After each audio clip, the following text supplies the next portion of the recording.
You clicked this video to finally understand Queen Marika, the Eternal, the god who ruled the lands between, who shattered the Elden Ring with her own hands, and whose actions set the entire story of Elden Ring in motion. Tonight, I'm going to tell you Marika's complete story, who she was before she became a god, what the Greater Will did to her, why she shattered the Elden Ring, and what she was really trying to accomplish when she broke the world. If you enjoy this, please consider liking and subscribing. It tells me you'd like more deep dives like this.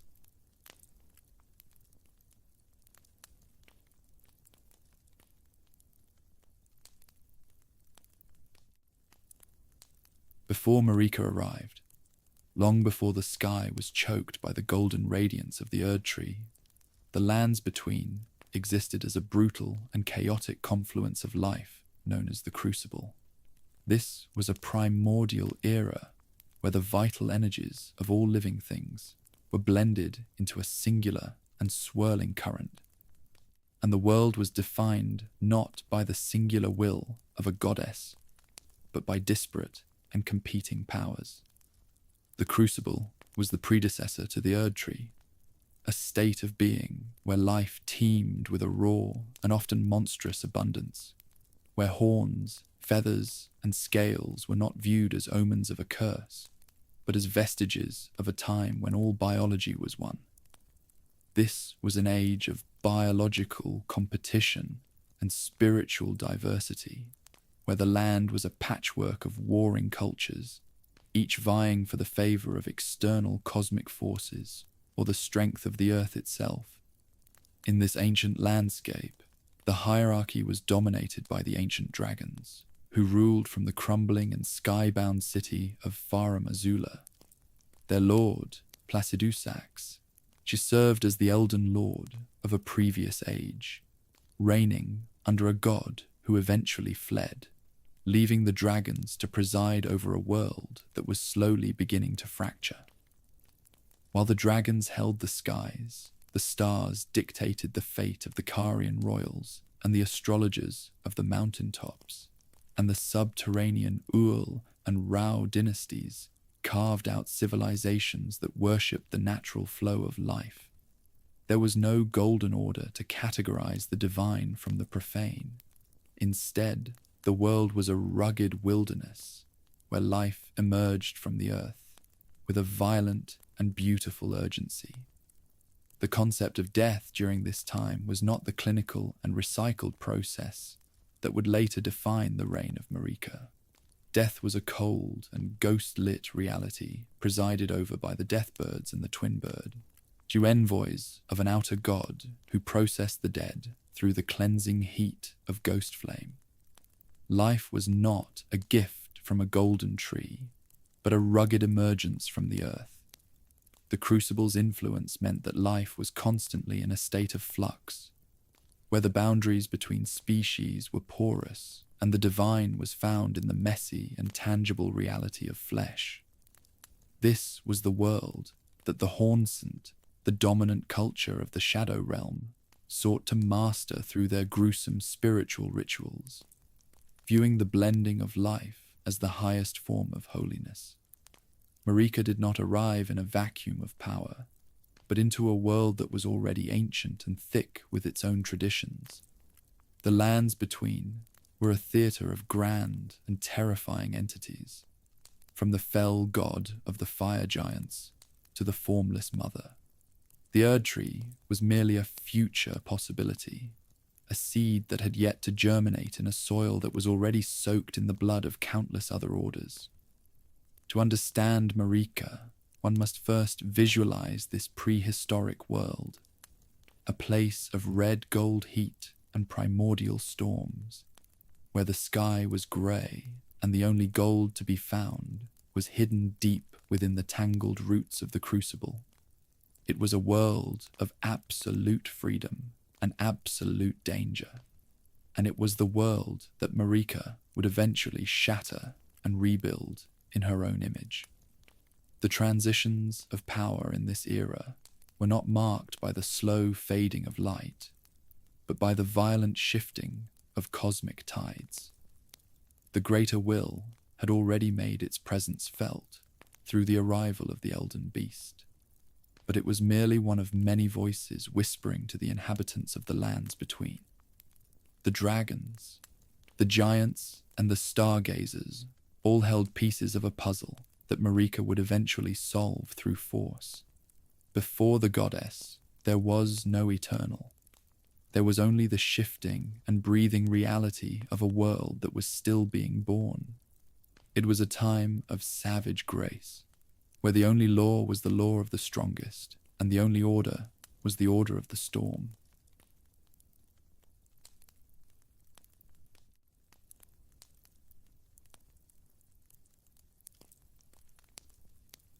Marika was not a native daughter of the soil of the lands between, but a member of the Numen race, a people described as scions of denizens who came from another world. The Numen were a mysterious and long-lived race, characterized by their immense longevity and the rarity of their births. They were visitors to this reality, a people whose very biology was distinct from the common inhabitants of the world. This otherworldly nature made their flesh uniquely harmonious with the influence of the greater will, possessing a structural integrity and a spiritual resonance that made them the ideal candidates for godhood. However, this same uniqueness also made them targets for those who sought to manipulate the fundamental laws of life, as their flesh was capable of melding and harmonizing with other substances in ways that normal human flesh could not.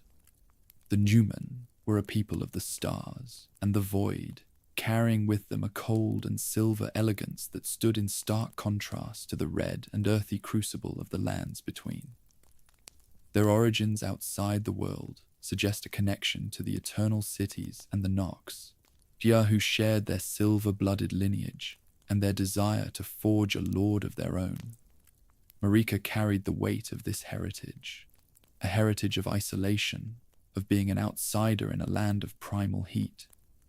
The Numen were not just travelers, they were refugees or explorers who found themselves in a world that viewed their harmonious flesh as a resource to be harvested. This otherworldly status is the foundation of Marika's distance from her subjects. She was a god who was never truly of the world she ruled. The rarity of Numen births meant that every member of the race was precious and possessive of a deep and ancestral memory. They were a matriarchal people, led by figures like the grandmother, whose influence can still be felt in the ruins of the shaman village. Their longevity allowed them to witness the rise and fall of entire civilizations, giving them a perspective on time that was alien to the shorter-lived races of the world.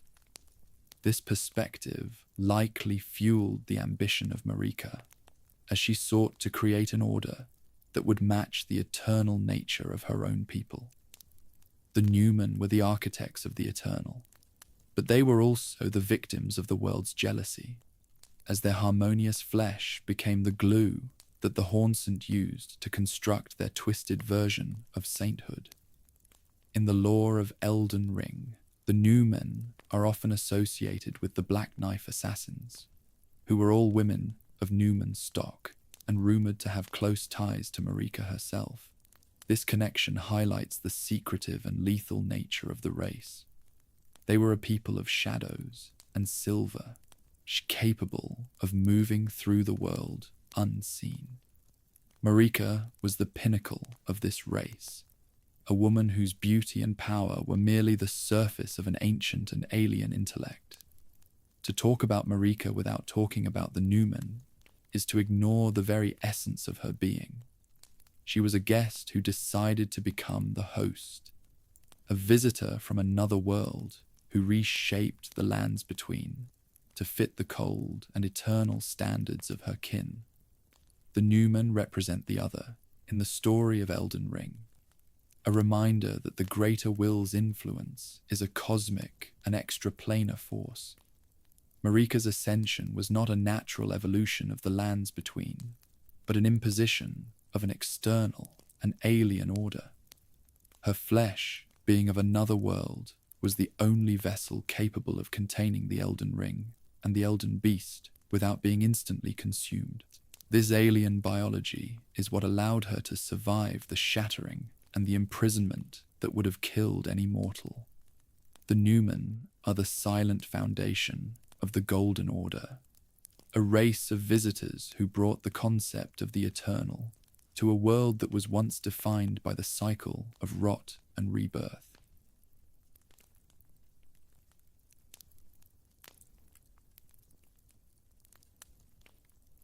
Tucked away in a hidden and sun-dappled corner of the Land of Shadow lies the shaman village, the birthplace of Marika. Today, it is a place of haunting beauty and absolute silence, characterized by the soft and golden glow of the sun and the presence of small and golden trees that seem to weep with a gentle grace. It was here that Marika was born, among the Numen shamans, a people who lived a life of peaceful and spiritual contemplation. The village was a sanctuary of healing and soft gold, far removed from the violent politics of the surface world. However, this peace was merely the prelude to a horrific and systemic tragedy that would define the rest of Marika's life and the eventual fate of the entire world.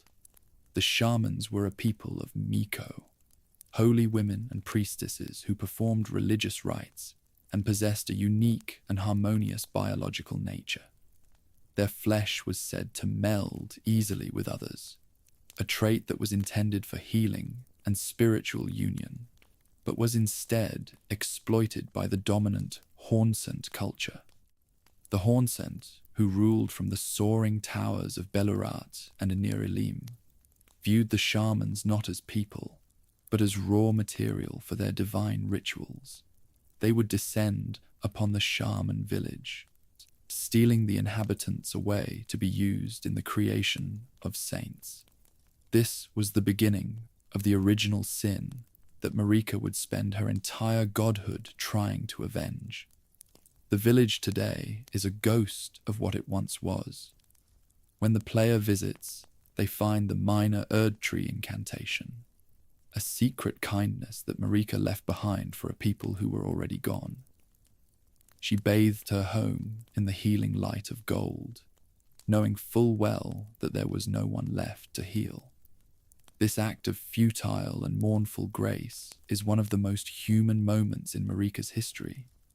It shows that beneath the cold and calculating goddess, there was a daughter of the village who never forgot the scent of the golden trees or the faces of the women who were taken.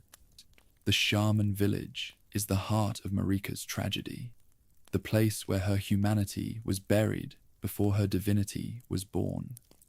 What was done to the people of the shaman village was an atrocity of biological and spiritual proportions.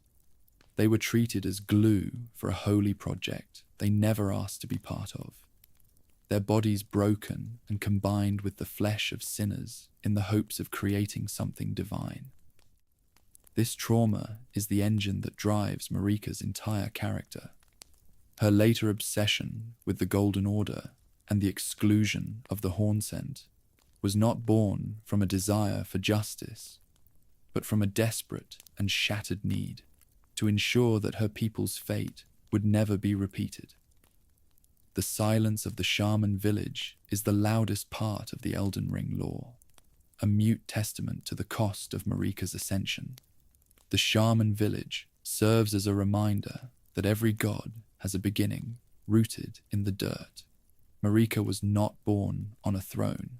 She was born in a village that was systematically erased. This origin story reframes the entire Golden Order as a massive, world-spanning reaction to a local genocide. The Erdtree was meant to be the protection that the shaman village never had, and its golden light was meant to drown out the memory of the jars. To understand the goddess, one must first sit in the quiet grass of the shaman village and realize that everything she built was a wall intended to keep the memory of this place from being hurt again.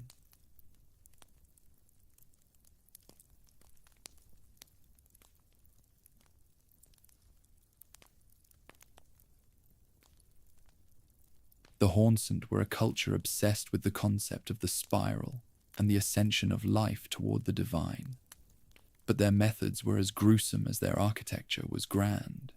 They viewed the shamans of Marika's village as holy vessels, not out of respect for their culture, but because of their unique biological capacity to harmonize with other flesh. In the eyes of the Hornsent, the shamans were saints only through their utility in the jar rituals. These rituals involved slicing shaman flesh and stuffing the living remains into massive jars, along with the bodies of criminals and sinners. The belief was that the shaman's flesh would act as a binding agent, melding the disparate parts into a singular, holy entity, a saint born from the union of suffering and biological fusion. This practice was a systematic and state-sanctioned horror that turned Marika's people into living pulp. The jars were not just coffins. They were experimental wombs where the Hornsent attempted to bake divinity into existence. This was the environment in which Marika grew up, witnessing her kin being hauled away to the jails, to be processed into meat for the Hornsent's spiritual ambitions. The betrayal was total. The shamans were a peaceful people whose natural gift for harmony was weaponized against them. This trauma did not just sadden Marika, it fundamentally broke her perception of the world's natural order. It convinced her that life, in its raw and crucible state, was a source of nothing but pain and exploitation.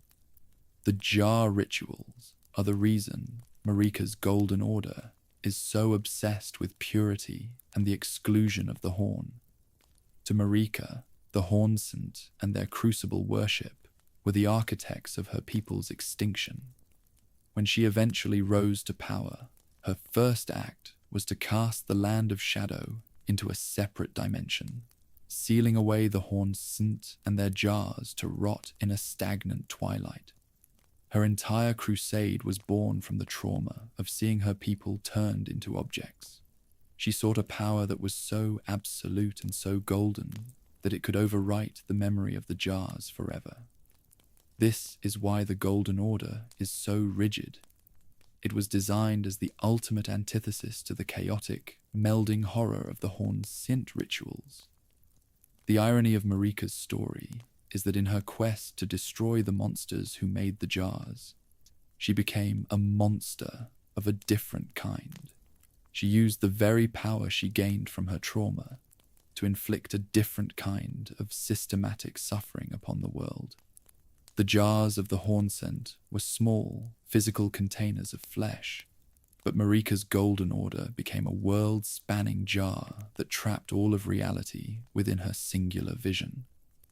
She could never truly escape the logic of the jars. She simply changed who was inside and who held the lid. The Hornsent were the first betrayal, the wound that never healed, and their cruelty is the shadow that hangs over every golden leaf of the Erdtree. The Hornsent jar rituals represent the ultimate failure of the Crucible era, a time when the blending of life was taken to its most horrific and forced extreme. Marika's ascension was a violent rejection of this philosophy.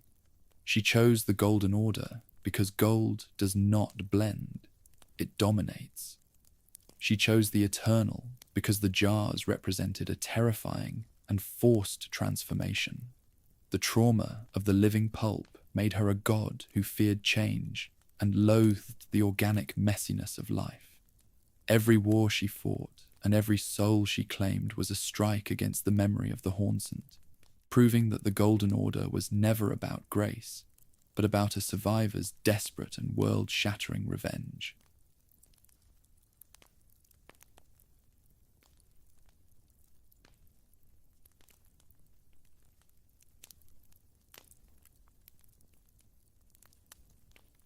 Marika was eventually identified and chosen by the Two Fingers as an Empyrean, a rare individual possessing the capacity to serve as a vessel for the Elden Ring and ascend to godhood, to the Two Fingers, and by extension, the Greater Will.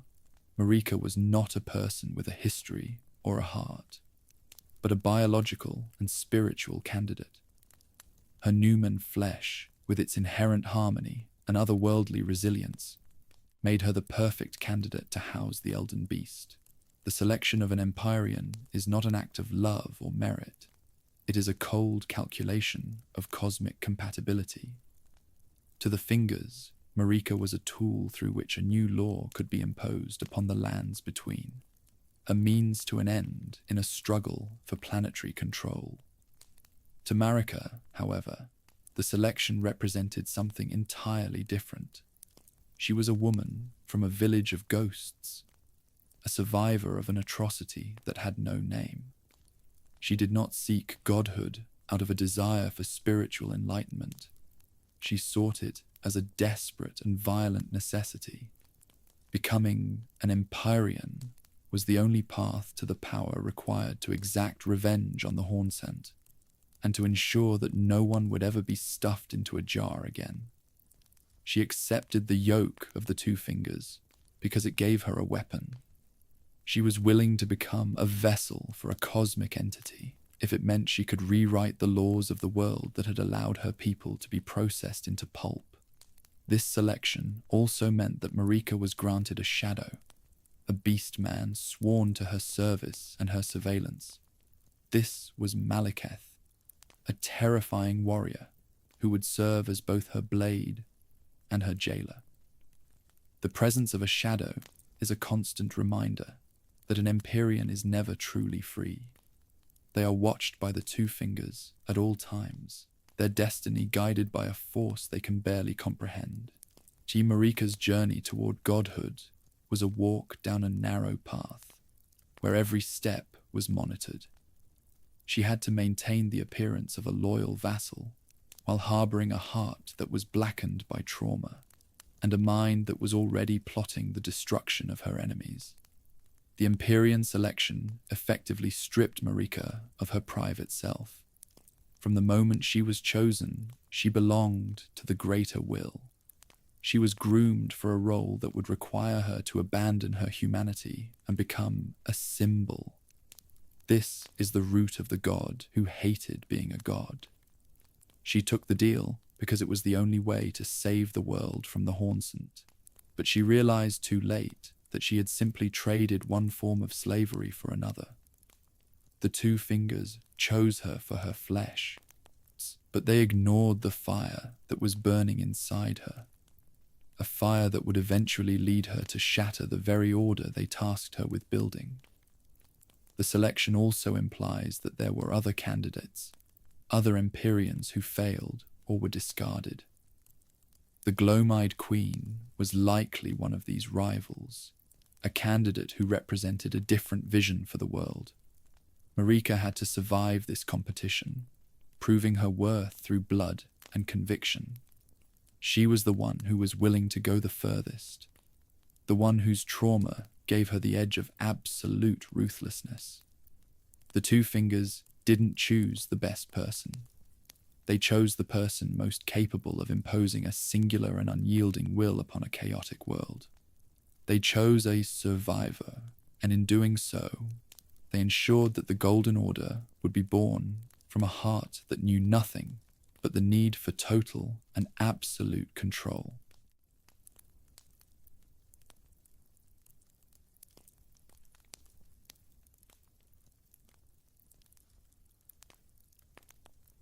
The culmination of Marika's journey toward divinity took place at the Anir Ilim Gate of Divinity, a soaring and terrifying structure built upon the very peak of the Hornsent civilization. To ascend, Marika had to step through a gateway literally constructed from the bodies of thousands, a mountain of corpses that served as the threshold between the mortal and the divine. In a moment of visceral gore and shimmering gold, she reached into the bloody mass of the gate and pulled forth the first threads of her order. This was not a holy or peaceful ascension. It was a scene of cosmic scavenging. She traded her humanity, her memories, and her physical autonomy for a shackled immortality, stepping through the blood of her enemies to claim the power of the stars. Stepping through the gate of divinity meant the death of the woman from the shaman village and the birth of the eternal queen. The gate acted as a filter, stripping away the small and the personal to make room for the massive and the divine. Marika gave up the right to a normal death and the right to a private life. She became a vessel, a conduit for a power that was vast and indifferent. The blood she stepped through was the blood of the Hornsent and the shamans alike. A final, horrific union of the two peoples that had defined her early life. By the time she emerged on the other side, she was no longer a person. She was a law of physics. The gold she retrieved from the gate was the raw essence of the Elden Ring, a power that allowed her to dictate the very nature of reality. But this gold was stained from the beginning. It was harvested from a site of mass death and built upon a foundation of suffering. This is the fundamental flaw of the Golden Order. It was born from a corpse pile. Marika's godhood was not a gift from a benevolent creator, but a prize won in a theatre of slaughter. Every golden leaf of the Erdtree and every ray of grace can be traced back to the blood on the stones of an eerie limb. This is the secret that Marika would later bury in the land of shadow, hiding the messy and violent origins of her divinity from the world she ruled. The gate of divinity also represents the moment Marika became a prisoner of the greater will.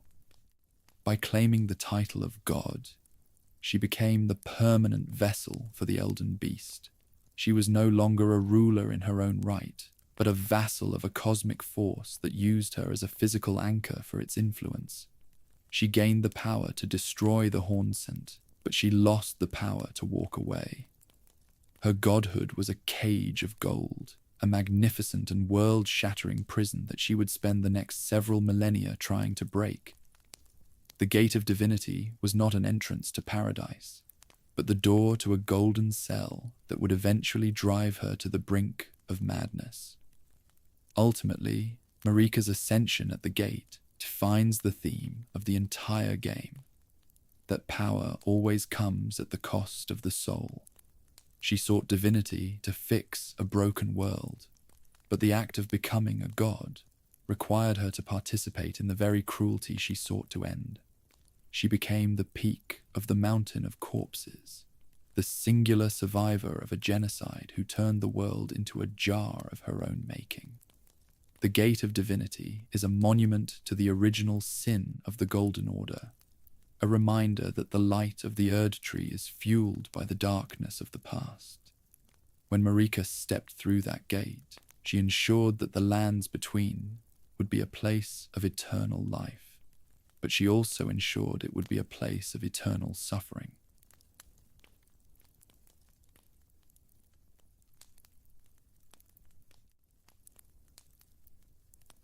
It created upon her ascension at the Gate of Divinity, Marika became the host for the Elden Ring, which is the physical manifestation of the Elden Beast. This entity is a vassal of the greater will, a cosmic parasite that arrived on a golden star to impose its order upon the world. Marika was not just a queen sitting on a throne. She was the living cage for a being from the stars. The Elden Beast resided within her very flesh, its glowing and nebulous form interwoven with her Numen biology. This connection made her a god, but it also made her a slave. Her every action, her every law, and her very existence were dictated by the presence of this cosmic entity that used her as a conduit for its singular and unyielding will. The Elden Beast is the true author of the Golden Order's rigidity. It is a being of pure law and logic, a cosmic organism that seeks to organize the world into a static and predictable system. It has no empathy for the shamans or the Hornsent. It only cares about the maintenance of the Elden Ring. Marika's role was to act as the interface between this alien mind and the people of the lands between. She was the mask that the beast wore to make its rule palatable to mortals. Inside her, The beast was a weight, a constant and humming presence that reminded her that she was no longer her own person. She was the physical anchor for an outer god's ambition, a living statue whose only purpose was to hold the ring. This relationship created a profound and lasting resentment within Marika. She had sought godhood to find freedom for her people, but she found instead that she had become the ultimate servant. The Elden Beast was the cage she could not escape, a prison made of light and law that grew stronger with every enemy she crushed. The beast and the ring were one and the same. To break the ring was to wound the beast, and to wound the beast was to kill herself. And this is the fundamental tragedy of her existence. She was the most powerful being in the world, yet she had less agency than the lowest peasant. She was a god in name, but a biological battery in reality. The presence of the Elden Beast also meant that Marika's divinity was tied to the health of the Erdtree. As the beast's influence grew, the tree expanded, swallowing the world in its golden light. The tree was the beast's sensory organ, its way of feeding on the souls of the dead and recycling them into a closed loop. Marika was the gardener of this system, but she was also its primary victim. She saw the world becoming a stagnant and unchanging place, a world where growth was impossible because the beast demanded total order. She realized that the greater will was not a savior, but a cosmic consumer, and she was the vessel through which it fed. The Elden Beast is the silent antagonist of Marika's life. It is the reason she eventually turned her hammer against the Elden Ring. She didn't just want to break the world. She wanted to break the thing that was living inside her. The Shattering was an act of biological and spiritual desperate rebellion, a suicide attempt by a god who could no longer bear the weight of the stars.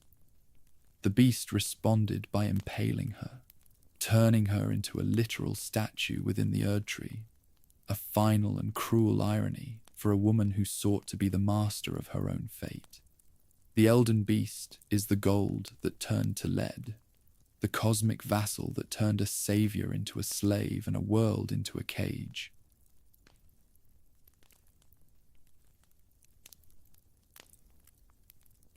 Before Marika could establish the absolute hegemony of the Erdtree, she had to eliminate the most significant rival to her nascent divinity, the Gloam-Eyed Queen.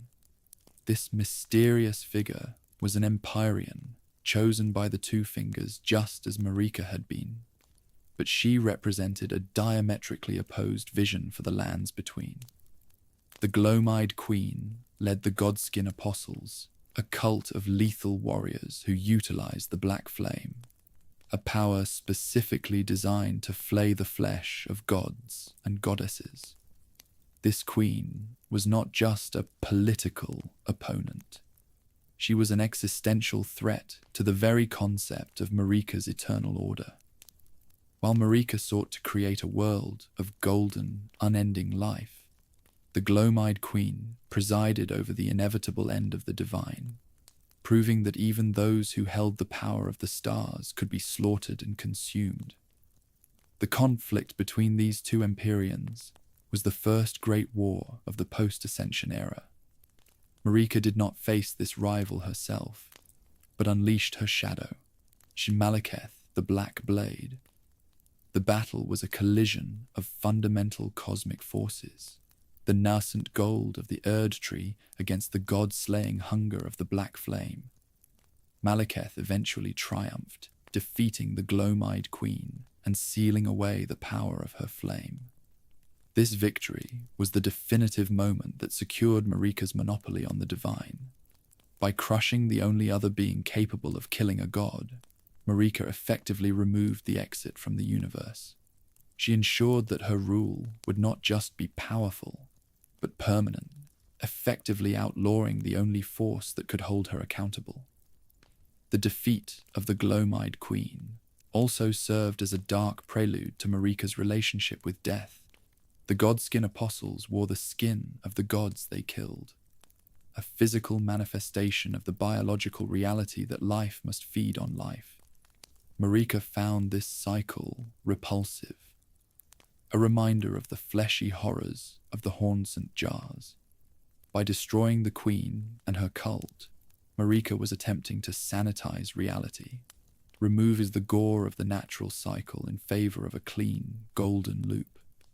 However, this victory required Malekith to become a vessel for the very death he defeated. The Black Blade became a monument to the violence Marika wished to forget, a shadow that would haunt her Golden Order until the very end. The erasure of the Gloam-Eyed Queen from the common history of the lands between is a testament to Marika's commitment to her narrative. She did not just defeat her rival, she made her irrelevant. The Black Flame was stripped of its god-slaying potential, becoming a mere shadow of its former self used by the lingering godskin remnants. She and Marika wanted a world where the idea of a dead god was an impossibility, a world where her light was the only thing the people could conceive of. This was the first brick in the wall of the Golden Order, a wall built on the corpse of a rival queen who understood that death is the only thing that makes life sacred. Marika's victory over the Gloam-Eyed Queen established the template for her entire reign, the systematic destruction of anything that offered an alternative to her rule.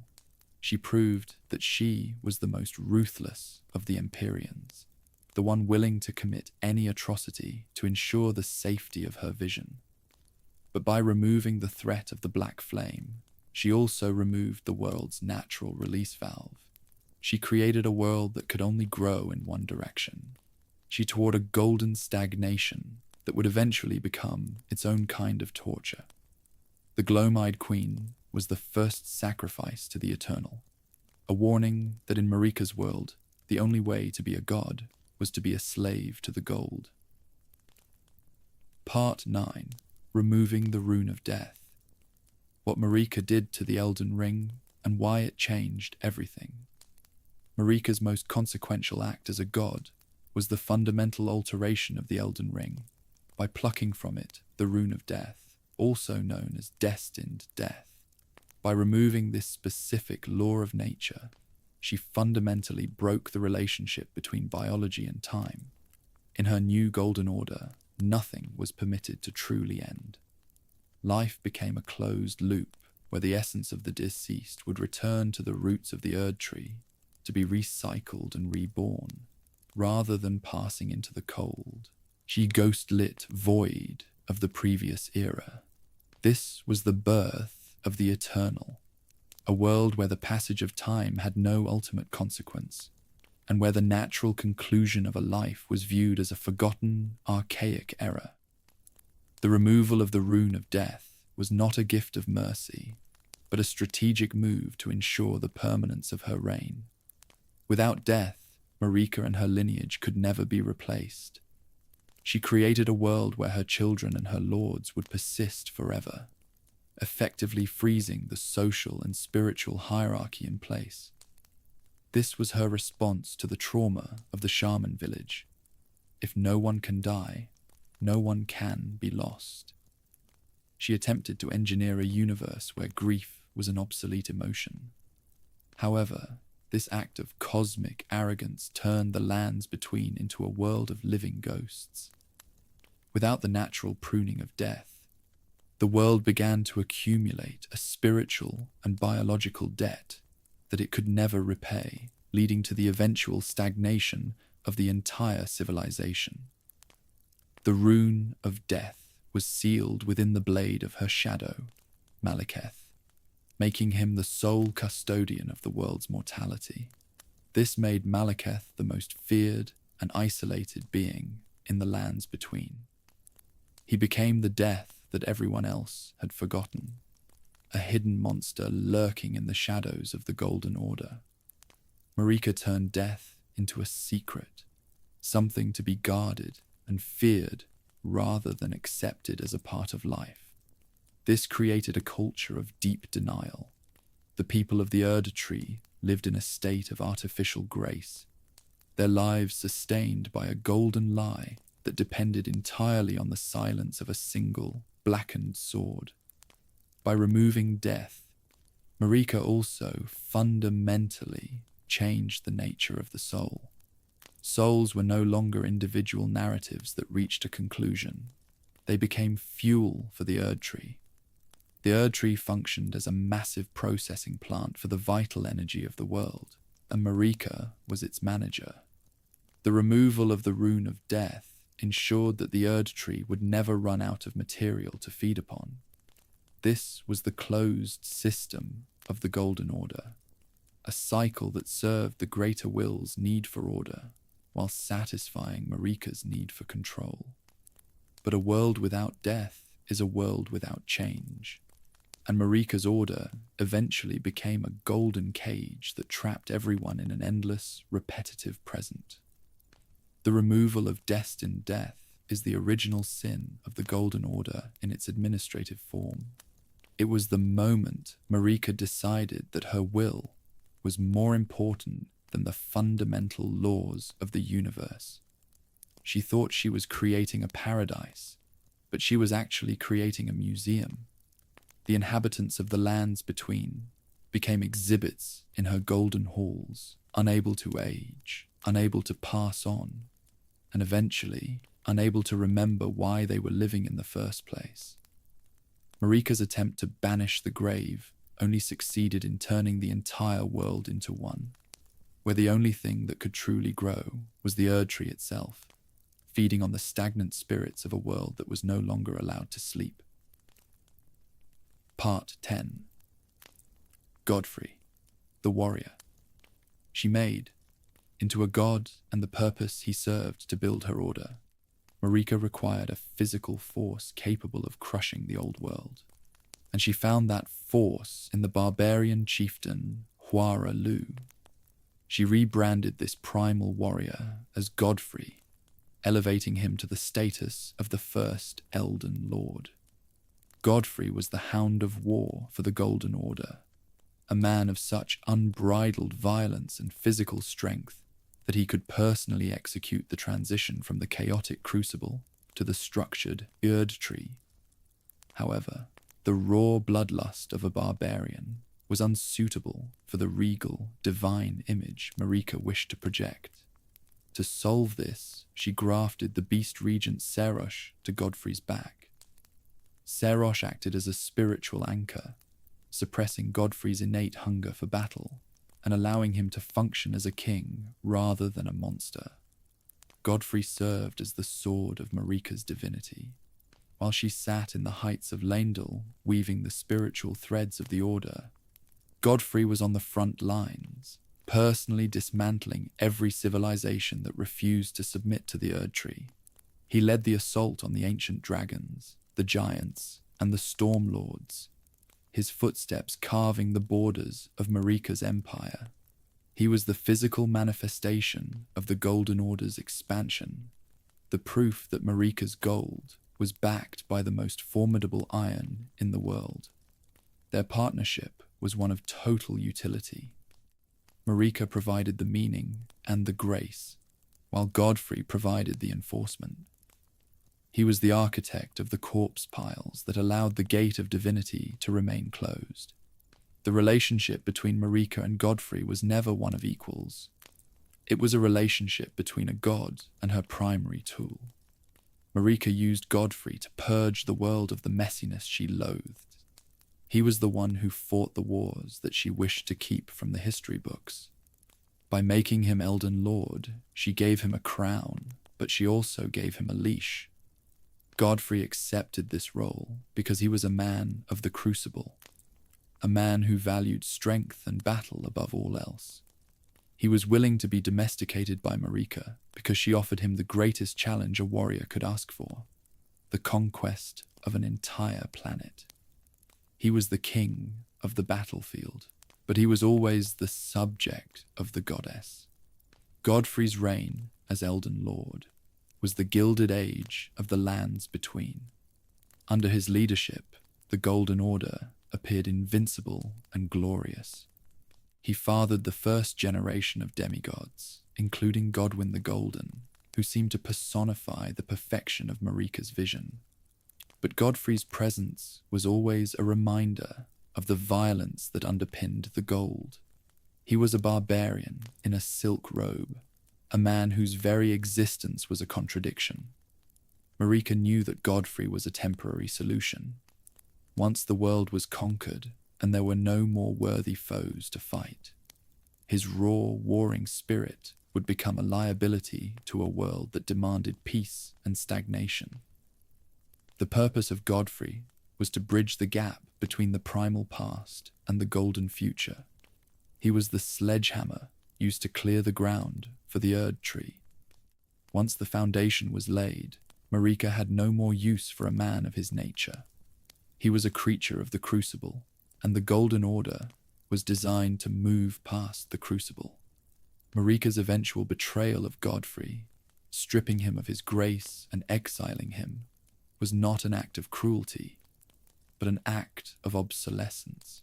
Godfrey had done exactly what he was designed to do, and in Marika's clinical, eternal world, there is no place for a tool that has outlived its function. He was the first lord to be used and discarded by the goddess who hated her own creation. Part 11. The Wars of Conquest. Every enemy. Marika crushed to build the Golden Order. The establishment of the Golden Order was not an act of consensus, but a series of brutal, genocidal campaigns known as the Wars of Conquest. Marika's goal was the Erdtree, great and all-encompassing, an ideological and spiritual monopoly that required the total erasure of any competing power. She led the war against the ancient dragons, a conflict so massive that it nearly broke the city of Lendil. She crushed the demi-humans, viewing them as vestiges of the unclean crucible life that had no place in her refined gold. She fought the Carian royals in the Liurnian wars, attempting to bring the stars themselves under the authority of the Erdtree. Every war was a strike against the diversity of the previous age, a systematic narrowing of reality until only the Golden Order remained. These wars were fueled by a religious fervor that equated different with defiled. Marika used her grace as a weapon, rewarding those who fought for her and cursing those who resisted. The Erdtree was the banner under which she marched, a symbol of a purity that demanded the blood of the impure. Her armies, led by Godfrey and later his knights, transformed the lands between into a slaughterhouse. This was the cleansing Marika believed was necessary to prevent the horrors of her youth from returning. She believed that a world with only one God and one law would finally be safe. But to achieve this safety, she had to become the very thing she hated. A butcher of civilizations who saw people only as obstacles to her order. The Liurnian Wars are particularly significant because they represented the Golden Order's attempt to conquer knowledge and fate. The Carian sorcerers, led by Renala, did not worship the earth or the jars, but the vast, indifferent cosmos. Marika could not tolerate a power that operated outside her closed loop of Erdtree rebirth. When the wars reached a stalemate, she resorted to manipulation and the blending of lineages, but the intent was always the same: total absorption. As she wanted the stars to be a part of her gold, not a rival to it. This was the pattern of her conquest. If she could not kill an enemy, she would consume them until their identity was erased. The war against the demi-humans and the misbegotten highlights the biological racism of the Golden Order. These creatures were the most obvious reminders of the crucible, beings with tails, wings, and scales that spoke of a time when life was a chaotic blend. Marika viewed them as errors in the world's code. She did not just want to rule them, She wanted them to be viewed as cursed by the very laws of the universe. She turned the natural world into a hierarchy where the golden were at the top and the primal were at the bottom. And this was the order she built, a system of exclusion that turned every forest and every cave into a battlefield where the human fought to erase the monster. Marika's reign was defined by blood because she understood that the eternal cannot exist as long as there is another. To create a world that never changes, you must first destroy everything that is capable of changing. Her wars of conquest were an attempt to stop history itself. She wanted the story of the lands between to end with the Erdtree. But by crushing her enemies so thoroughly, she only succeeded in burying the resentment and the darkness deep underground, where it would eventually rot the roots of her own tree. The all-encompassing Erdtree was a lie built on a foundation of silence and ash, a monument to a goddess who thought she could kill the world's capacity for dissent. Part 12. The Fire Giants and the Fell God. The war that cost the most. Of all the wars Marika waged, the campaign against the Fire Giants was the most desperate and the most brutal. The giants were the custodians of the flame of ruin, a primal and unquenchable fire, housed within a massive forge at the top of the world. Marika feared this flame above all else, for it was the only thing in existence capable of burning her Erdtree to ash. The giants were the physical manifestation of endings, and their fell god was a deity of pure, destructive heat that stood in direct opposition to Marika's eternal gold. This war was not about territory or resources. It was a war for the survival of the Erdtree's soul. Marika understood that as long as the giants lived, her order was fragile. The war was a slaughter of titanic proportions. Marika's forces, led by Godfrey, climbed the frozen peaks and systematically executed every giant they could find. The landscape of the mountaintops of the giants is a testament to this genocide, littered with the frozen, impaled corpses of a race that was older than the Numen themselves. Marika showed no mercy, for mercy was a luxury her golden order could not afford. She saw the giants not as people, but as fuel for a catastrophe she was determined to prevent. By the end of the war, the fire giants were extinct, their culture and their god effectively erased from the face of the earth.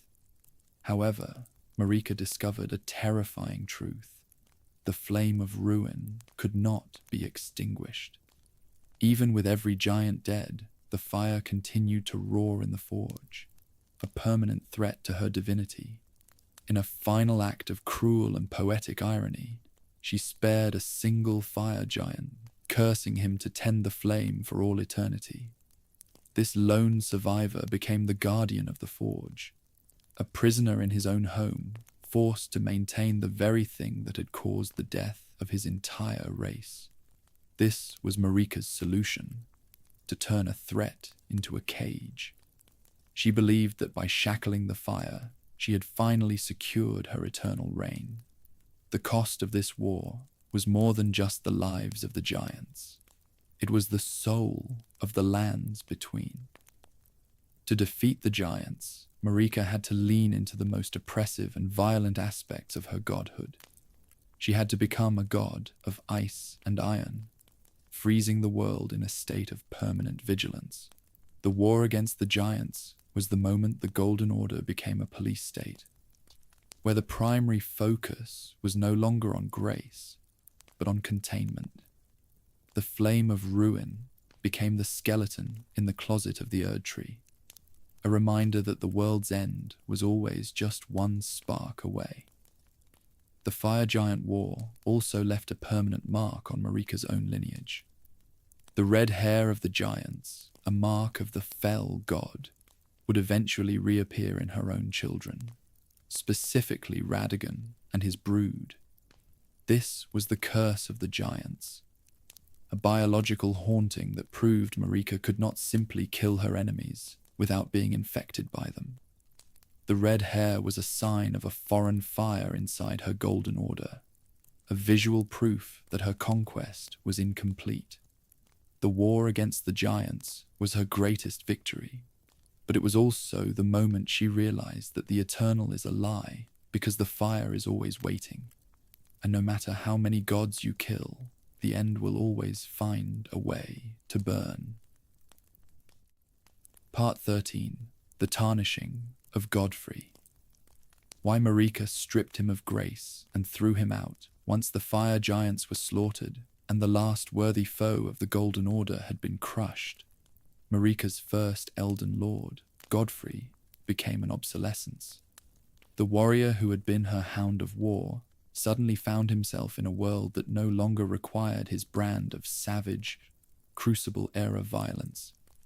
At this exact moment, Marika performed her first act of contingency management.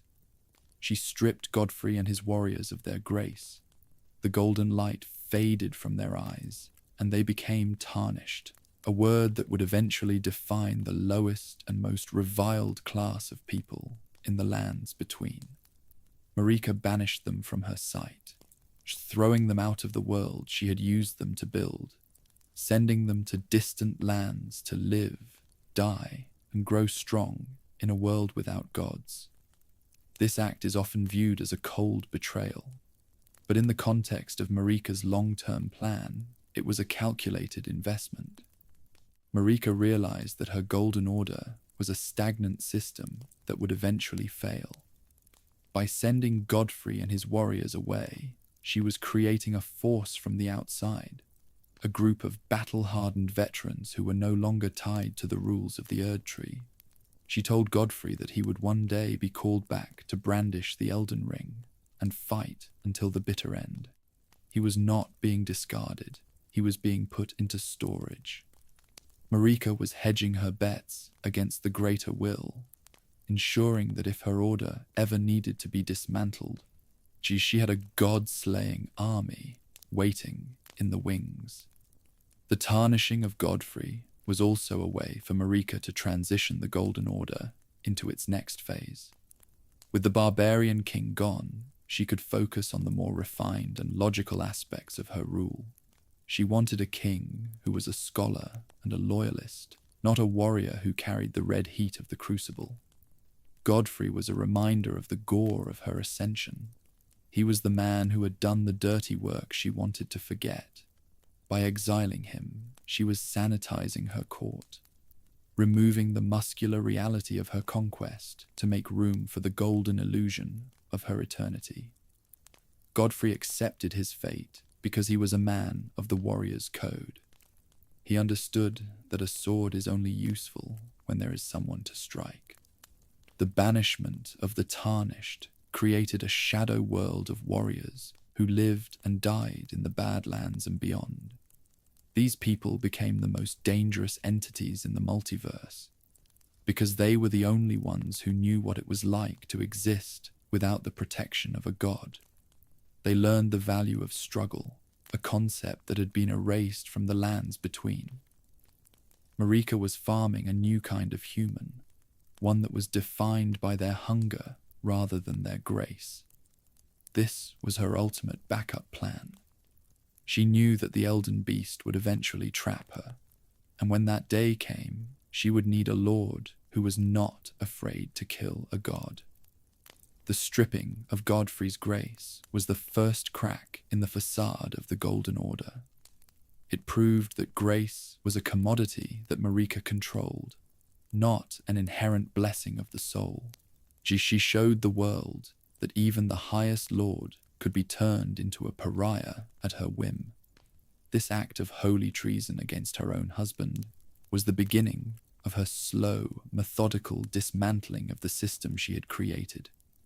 Godfrey was the first piece she moved on the board, a king sacrificed in the opening gambit of a game that would eventually lead to the shattering of the world. He was her greatest warrior, and she sent him away because she loved her vengeance more than her king. Part 14. Radagon, her other self, and the truth nobody in the lands between. knew following the exile of Godfrey, a new champion rose to the rank of Elden Lord, Radagon of the Golden Order.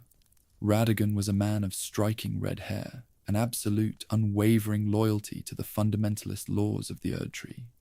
He was a scholar of sorcery and incantation, a man who sought to repair the cracks in the world's logic. But the truth, hidden from almost everyone in the lands between, was that Radagon is Marika. He was not a separate person, but her other self, a male aspect of her own divine being that had split off or been manifested to serve a different purpose. Their relationship was a merger of two opposing wills within a single body. Marika, the goddess who was beginning to doubt the greater will, and Radagon, the lord who was its most perfect and fanatical tool. The existence of Radagon allowed Marika to manage the world in two ways at once. While she sat in the heights of the Erdtree as the silent, distant object of worship, Radagon was on the ground, actively building the laws and the institutions of the Golden Order. He represented the logic and the law of the gold, a counterbalance to Marika's emotion and trauma. However, as time passed, the two halves began to diverge in their goals.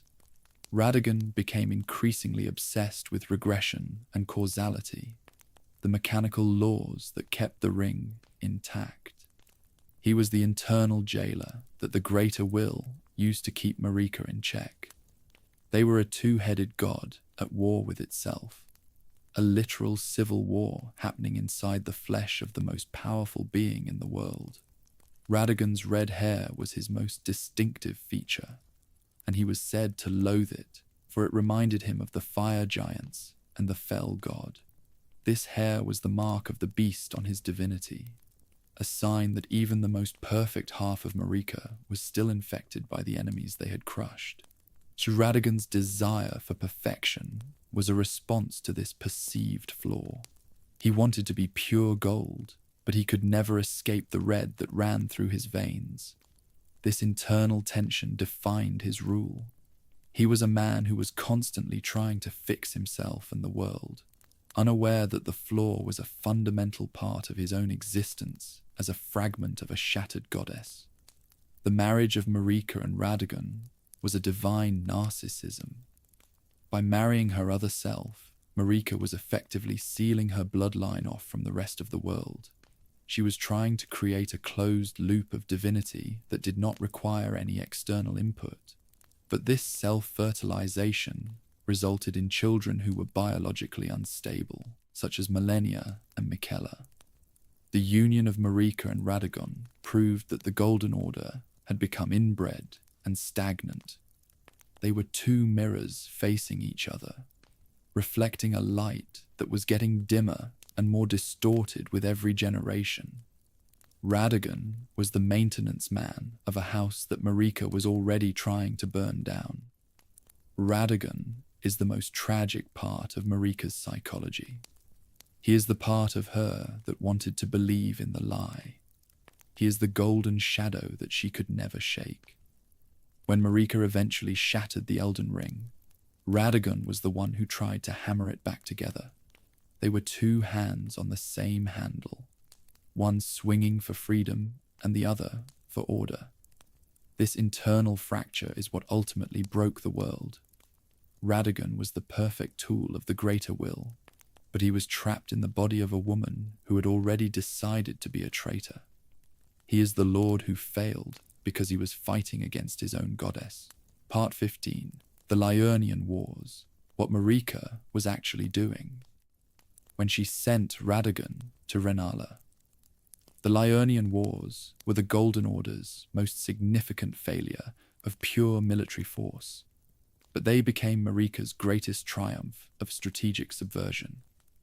When the Erdtree's armies, led by the champion Radagon, found themselves at a bloody stalemate against the sorcerers of the Academy of Raya Lucaria and the Carian royals, the nature of the conflict shifted from a war of steel to a war of bloodlines. Marika realized that the power of the stars and the moon, presided over by Queen Renala, could not be crushed through conventional conquest. In a move that displayed her absolute willingness to manipulate the very concept of love and lineage, she directed her male half, Radagon, to cast aside his sword and enter into a union with the Carian queen. This was not a romantic gesture of peace. It was a Trojan horse intended to dismantle the Carian resistance from within the bedroom. By sending Radagon to marry Rennala, Marika achieved the total spiritual absorption of Liurnia without the need for a final, costly battle. She effectively neutralized the stars, bringing the fate-altering power of the cosmos under the umbrella of the Golden Order's bureaucracy. Radagon studied the sorceries of the Academy, just as he had studied the incantations of the capital, blending the two disparate schools of thought into a singular, controlled body of knowledge. Marika's goal was never a true partnership with the Carians. It was the total intellectual monopoly of the world.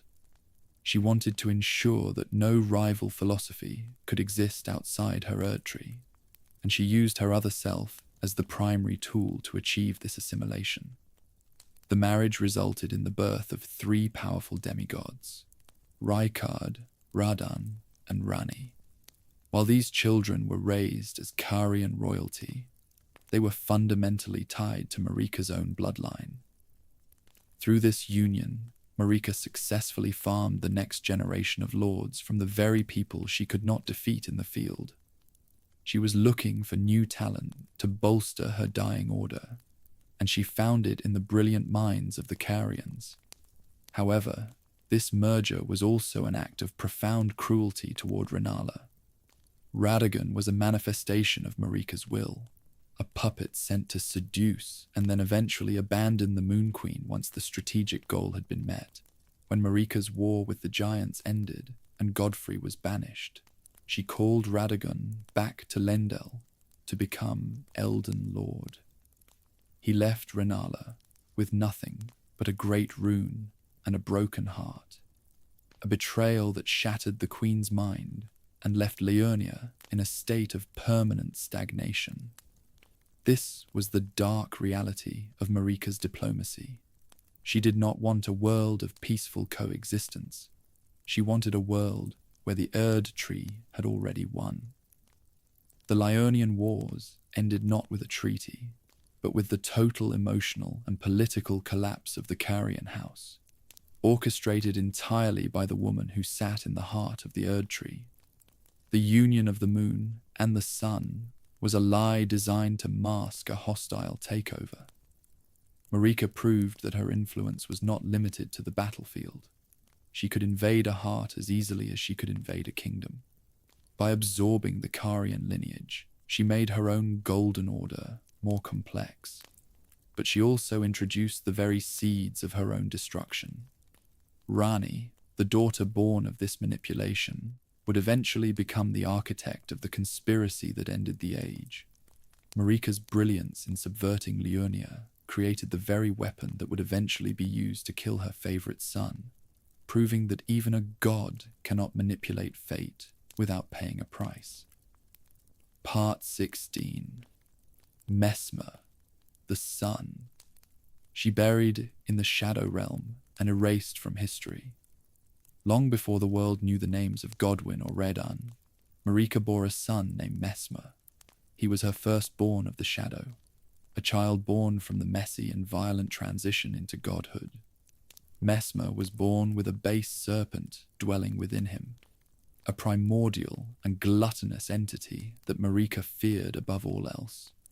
To her, the serpent was a mark of the very crucible and the ancient world she sought to erase, a biological reminder of the impurity she loathed. Despite his absolute loyalty to his mother, Messmer was a source of profound shame for Marika. He was the mess she could not clean up, a child who carried the curse of the past in his very blood. Marika weaponized Messmer's loyalty, using him to lead a genocidal crusade against the Hornsent in the Land of Shadow. She sent him to the realm that was once her home, giving him an army and a mandate to purge every trace of the culture that had tortured her people. Messmer performed this task with a terrifying efficiency, burning the Hornsent and their towers in a fire that lacked the grace of the Erdtree. He was his mother's executioner, the man who did the work that the Golden Order could not acknowledge. He was the dark side of her divinity, the one who turned the land of her birth into a permanent graveyard. Once the crusade was nearing its conclusion, Marika committed her most cold-blooded act of betrayal. She sealed the land of shadow away from the rest of the lands between, effectively entombing Messmer and his army in a stagnant dimension. She erased his name from the histories of Leyndell, ensuring that no one in her perfect Golden Order would ever know he existed. She buried her first son in the darkness to hide the truth of her own origins. Messmer was left to rule a realm of ash and ghosts, waiting for a mother who would never return, sustained only by a flicker of grace that acted more as a tracking device than a blessing. The abandonment of Messmer reveals the absolute ruthlessness of Marika's character. She did not love her children as people, she valued them as tools. When Messmer's utility as a genocidal engine was finished, and his presence became a liability to her image as a pure and eternal goddess, she discarded him. She left him with a mechanical eye to seal away his serpent, a gift that was actually a collar. Messmer spent millennia in a state of desperate, unrequited devotion, continuing his crusade in the name of a mother who had already deleted him from her heart.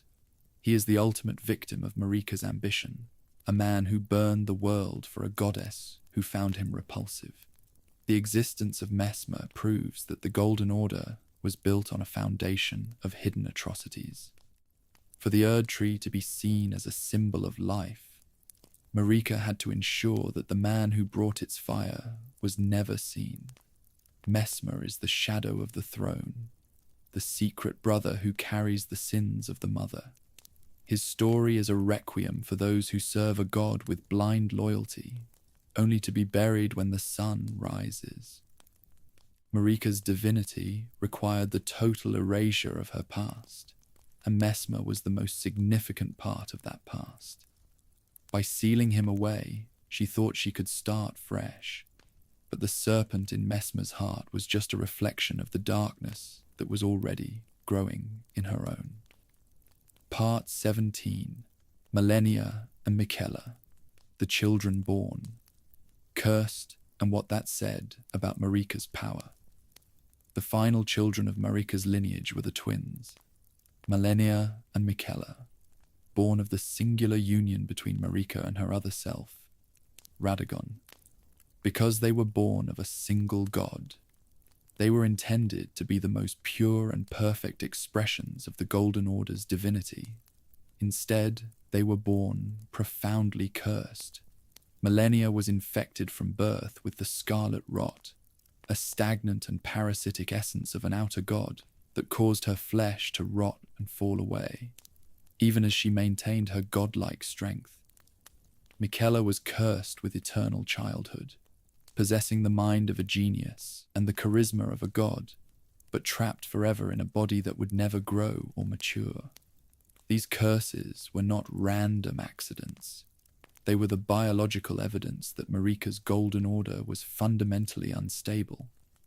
The attempt to create a closed loop of divinity through Radagon had resulted in a genetic and spiritual disaster. The twins proved that the Erdtree's gold could not successfully suppress the other powers of the universe forever.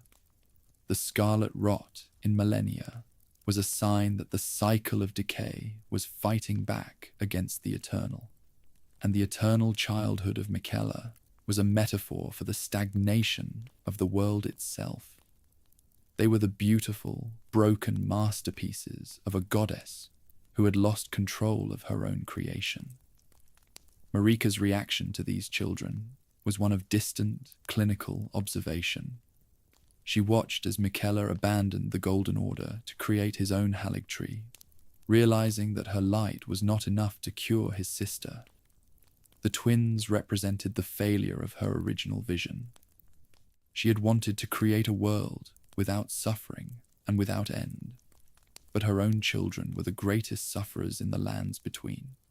Their existence was a daily reminder that the greater will's law was a cage that produced only monsters and tragedies. The fact that her most beloved and gifted children were the most broken was likely a primary driver in her eventual decision to shatter the Elden Ring. Malenia and Miquella also represented the two directions the world could go after Marika. Malenia was the path of violent, entropic decay, a world that burns and rots until nothing is left but the bloom. Miquella was the path of forced, unyielding compassion, a world where everyone is charmed into a state of permanent, infantile peace. Neither of these options was acceptable to the original Golden Order. The twins were the end of the line, the final proof that the Numen bloodline had run out of potential. Marika had built a world for her children, but she had built it so tightly that they had no room to be anything other than victims of their own status. The tragedy of the twins is the tragedy of Marika's hubris. She thought she could outsmart the stars and the outer gods by keeping the power within herself, but she only succeeded in concentrating the world's curses into her own family. Malenia and Miquella are the most tragic figures in the lore, because they were born to be saviors, but were destined to be failures. Their existence broke the heart of the Golden Order, and proved that the goddess was not a creator, but a prisoner who had passed her chains down to her offspring. When Marika finally took the hammer to the ring, she was doing it for the twins as much as for herself, trying to break the cycle that had turned her children into beautiful, rotting icons of a dead dream. Section 5. The Order at its peak and the cracks beneath Part 18. The Golden Order at its peak.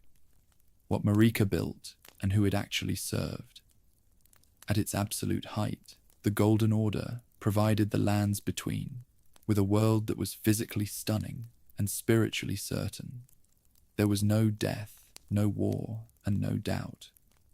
The golden light of the Erdtree touched every corner of the map, and the people lived in a state of artificial grace that felt like paradise. This was the era of the eternal, where the cycle of the soul was perfectly managed, and the demigods walked among the people as living proofs of Marika's success. But this peace was a facade, built on a foundation of extreme exclusion and systematic cruelty. The Golden Order only served those who fit the narrow, a golden definition of humanity that Marika had established to distance herself from her past. The cost of this perfection was the suffering of the others.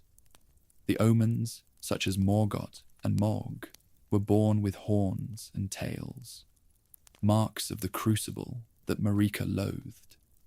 In her peak order, these children were not seen as divine, but as defiled. They had their horns excised, which usually resulted in death, or they were thrown into the sewers of Lendel to live in darkness and filth. The misbegotten were enslaved, and those who lived in death were hunted as abominations. Marika's paradise was a gated community, where the beauty of the surface was only possible because the ugliness was buried deep underground. The Order served Marika's need for vengeance and her need for a clean, curated reality, but it did not serve the world. The Golden Order was also a system of total intellectual and spiritual stagnation. Because the rune of death had been removed, there was no room for new ideas or new generations to rise. The hierarchy was frozen. The same lords ruled the same lands for thousands of years, and the culture of the lands between became a museum of Marika's preferences. This was the stagnation that her brother Aldia had feared in a different age, a world where nothing ever truly happens, because the end has been outlawed. The peak of the Golden Order was a beautiful, golden funeral that lasted for millenniums, a world that was perfect because it was dead. Marika herself grew increasingly isolated during this peak. She sat at the center of a web of her own making, realizing that her order had become a machine that no longer needed her. She, the Greater Will, and the Elden Beast were the true masters of the system, and Marika was just the face on the coin. She had sought power to save her people, but she had created a world that would have filled the jars of the Hornsent with a different kind of victim. She saw the hypocrisy of her own grace. She realized that the gold was just a layer of paint over a world of scars. The peak was the moment she realized that her victory was a defeat. The Golden Order at its peak was the ultimate expression of the jar logic. Marika had stuffed all of reality into a golden container, hoping that if she kept it sealed tightly enough, it would never change. She had become the very thing she fled from, a weaver of flesh and souls who cared more for the final product than the people inside. The cracks beneath the surface were not caused by outside enemies, but by the internal pressure of a world that was desperate to breathe, to grow, and to die. Marika built a masterpiece of order, but she forgot that life requires the dark just as much as it requires the light. Part 19. The Night of the Black Knives. What happened to Godwyn and who was behind it? The Night of the Black Knives was the catastrophic event that finally shattered the illusion of the Golden Order's perfection. A group of assassins, all women of new men, stock with close ties to Marika herself, stole a fragment of the Rune of Death from Malekith. They imbued their daggers with the power of destined death and performed a ritual murder that should have been impossible. They did not just kill Godwyn the Golden, they killed his soul. At the exact same moment, Ranni the Witch committed suicide, killing her body but preserving her soul. This created a metaphysical disaster. The first demigod had died, but because his soul was gone and his body remained, Godwyn became the Prince of Death, a mindless, spreading cancer at the roots of the Erdtree. Godwyn was the golden boy of the lineage, the most beloved of Marika's children, and the one who had successfully befriended the dragons. His death was a strike at the very heart of the Order's hope. His body, unable to die truly but lacking a soul to guide it, began to mutate into a grotesque, fish-like horror that spread deathroot throughout the subterranean layers of the world. The perfect sun became the perfect nightmare. This was the moment the closed loop of the Erdtree was permanently breached. The gold was infected by the very death Marika had tried to banish, and the infection was spreading from within the royal family itself. While Ranni was the primary architect of the plot, seeking to free herself from the influence of the Two Fingers, the question of who else was behind it remains the most haunting mystery of the lore. The assassins were Newman, Marika's own kin, and they were said to have an intimate connection to the Queen. It is highly likely that Marika was not a victim of this conspiracy, but a participant. She had reached a point of absolute despair with the Greater Will's cage. She knew that as long as Godwyn lived as the perfect heir, the cycle would continue forever. By allowing or even facilitating the death of her favorite son, Marika was performing a mercy killing on the entire world. The Night of the Black Knives was the emotional detonator for the Shattering. It provided Marika with the unrecoverable crisis she needed to justify taking the hammer to the Elden Ring. The loss of Godwyn broke the spirit of the Golden Order, turning the capital of Leyndell from a city of joy into a city of mourning. It proved that the demigods were not eternal, and that the gold could be tarnished by blood. The conspiracy was a surgical strike against the foundations of reality, and it left Marika standing over the ruins of her family, ready to finish the job that the assassins had started. Godwyn's fate as the Prince of Death is the ultimate irony of Marika's reign. She wanted to protect her people from being turned into living pulp in jars, but her own son became a living corpse. His flesh merging with the roots of the world in a way that was more horrific than any Hornsent ritual. The night of the Black Knives was the moment the jars came home to roost. It was the proof that death cannot be stolen. It can only be delayed. When the Black Knives struck, they did not just kill a prince. They killed the dream of the Erdtree, leaving Marika with no choice but to break the world before it could rot any further. Part 20. Did Marika plan it? The evidence that she wanted Godwyn dead. The suspicion that Queen Marika was a co-conspirator in the murder of her own son, Godwyn, is one of the most chilling theories in Elden Ring lore, supported by a trail of deliberate inconsistencies. The Black Knife assassins were all Numen, the same rare and otherworldly race as Marika, and were described as having close ties to the Queen herself. It is almost inconceivable that a group of her own kin could steal a fragment of the Rune of Death from her shadow, Maliketh, without her tacit approval or direct assistance. Marika was the only being who knew exactly where death was hidden, and she was the only one with the authority to bypass the defenses of the Black Blade. The Night of the Black Knives was not a failure of her security. It was a success of her design. Marika's motivation for wanting Godwyn dead was rooted in her absolute exhaustion with the Golden Order. Godwyn was the perfect avatar of the system. He was the golden child who ensured the continuity of the Greater Will's reign. As long as he existed, there was a legitimate and stable heir to the throne, which meant the cage of the Erdtree would remain locked forever. To break the system, Marika had to destroy its centerpiece. She needed a tragedy so total and so horrific that the Golden Order could never recover its moral or spiritual authority. Godwyn was the sacrifice she made to ensure the world would have no choice but to move into a new age. This theory reframes Marika not as a grieving mother, but as a cold-blooded revolutionary. She was a woman who had already buried one son in the Shadow Realm, and watched two others grow up in the sewers. She had seen her entire race turned into pulp. To her, the life of one more son was a small price to pay for the chance to kill the Elden Beast.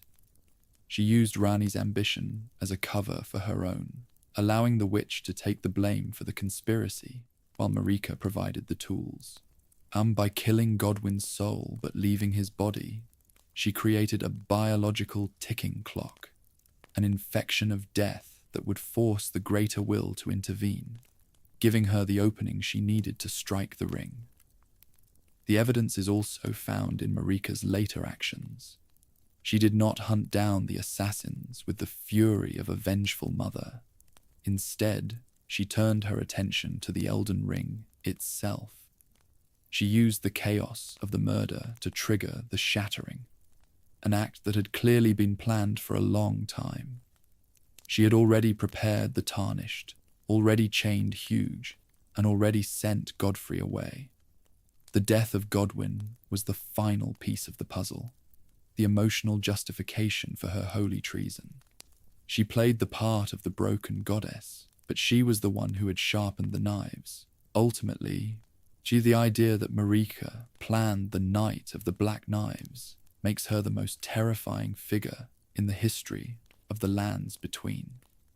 It means she was a god who was willing to desecrate her own motherhood and the very life of her most perfect child to achieve a political and cosmic goal. She saw Godwyn not as a son, but as a golden shackle that had to be cut. This is the final truth of the goddess. She loved her revenge and her freedom more than she loved her family. Godwyn the Golden was the last casualty of the shaman village, a son murdered by a mother who had decided that the only way to save the world was to kill everything she had ever built. Section 6, the Shattering Part. 21. The Shattering. Why Marika took her own hammer to the most important thing in the world. Standing in the lightless heart of the Erdtree, Marika performed the ultimate act of holy treason by taking her hammer to the Elden Ring. This was not a moment of impulsive madness or a blind lashing out in grief. It was a cold and calculated execution of the very laws of reality she had spent an eternity upholding. By shattering the ring, Marika was not just breaking a physical object. She was dismantling the hardware of the universe. She was forcing a conflict that would shatter the stagnant peace of the Golden Order and create a vacuum of power that the greater will could not easily fill. She had realized that her godhood was a cage, and the only way to break the bars was to break the world itself. The shattering was her final prayer for an ending, a desperate attempt to commit cosmic suicide while taking the entire system down with her. The act of shattering the ring was an admission that the Golden Order was a failure. Marika had sought to create a world of eternal life to escape the trauma of the jars, but she had only succeeded in creating a different kind of jar, one made of golden light and invisible chains. By breaking the ring, she was reintroducing the possibility of change, of failure, and of death back into the world. She wanted to force the demigods, her own children, to fight for the shards, knowing that their greed and their flaws would eventually lead to a total collapse of the status quo. She was setting the stage for a new lord to arise, someone who was not a puppet of the stars, but a creature of will and struggle. This was the moment Marika finally rejected her role as a vessel. She was no longer willing to be the mask for the Elden Beast. By striking the ring, she was striking the beast that lived inside her, wounding the vassal of the greater will at the cost of her own physical integrity. She knew the punishment would be absolute, but she viewed her own imprisonment as a small price to pay for the chance to kill the Eternal. She wanted to prove that the greater will's grip on the world was not absolute, that even a shackled god could find a way to spit in the eye of the cosmos. The hammer blows were the first sounds of a new age, the sound of the museum glass finally breaking. The shattering also served to disconnect the lands between from the direct oversight of the greater will. By breaking the administrative center of the world, Marika effectively blinded the Two Fingers and threw the communication of the stars into chaos. She created a period of anarchy where the natural strength of the tarnished could eventually flourish. She didn't want the ring to be repaired in its old form. She wanted it to be reborn through fire and blood. She was burning the bridge behind her, ensuring that there was no way to go back to the way things were. The gold was scattered, the grace was broken, and the goddess finally had the conflict she had been planning for centuries. Marika's decision to shatter the ring is the defining act of the Elden Ring narrative. It is the moment the protagonist's journey begins. Born from the debris of a god's rebellion, she took the most important thing in the world and smashed it because she realized it was the very thing that was preventing the world from truly living. She chose the chaos of the shattering over the safety of the eternal, proving that she was a god who valued the truth of suffering over the lie of perfection. Marika did not break the world because she hated the people. She broke it because she hated the cage she had built for them. Part 22. Radagon's betrayal of her betrayal. The other half who tried to repair what she broke.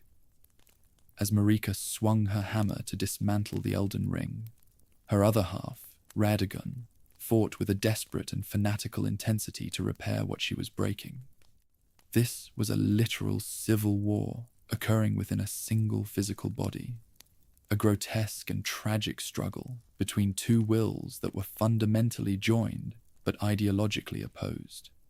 For every blow Marika struck to liberate the world from the gold, Radagon struck a blow to weld the fragments back together. He was the loyalist, the fundamentalist, and the perfect tool of the greater will, refusing to let the order he cherished fall into ruin. This internal conflict is what left the Elden Ring in its fractured, incomplete state, not fully destroyed, but no longer functional. Radagon's attempt to repair the ring was an act of profound futility. He was trying to fix a machine that had already been sabotaged by its own architect. His loyalty to the Golden Order was so absolute that he could not conceive of a world without it. He was the manifestation of the desire for regression, the part of the godhead that clings to the past, even as the future is screaming to be born. Radagon was not just fighting Marika. He was fighting the very nature of entropy. He was the internal jailer who tried to keep the door locked even as the house was falling down around him. His struggle was the reason the Shattering lasted for so long, as he managed to preserve enough of the ring to keep the world in a state of agonizing limbo. The betrayal of Radagon against Marika's plan was the final failure of the two-headed god. It proved that the merger of the Numen and the fundamentalist was a disaster that could only result in paralysis. Radagon was unable to stop the Shattering, but he was able to ensure that Marika would be punished for it. He became the instrument of her confinement, his presence inside her acting as a permanent shackle. When the player finally enters the Erdtree, they do not find Marika first. They find Radagon, the golden sentinel who is still trying to defend a broken dream. He is the last obstacle to the New Age, the part of the goddess that refuses to die. This internal war also explains the distorted and shattered state of the demigods. Because the ring was broken and repaired simultaneously by two conflicting forces, the shards, the great runes, carried the instability of the parents. The world was not just broken, it was warped. Radagon's refusal to let go created a world of half-truths and lingering shadows, where the fire of the Shattering was never allowed to burn out. He was the one who kept the game going long after Marika had tried to end it. He was the architect of the stalemate, the man who turned a revolution into a slow, grinding war of attrition that lasted for an eternity. Radagon is the personification of the refusal to accept the end.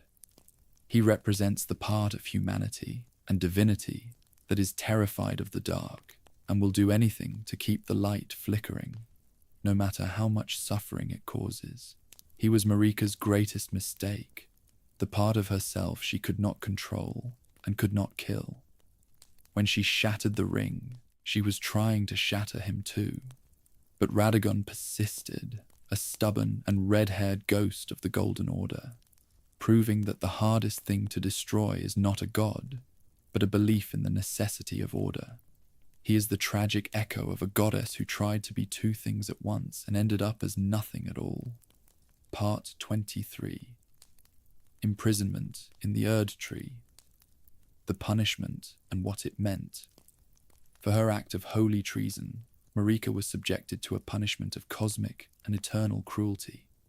She was impaled upon a shard of the rune of death, a jagged red-black spear of pure entropy, and suspended within the hollowed-out heart of the Erdtree.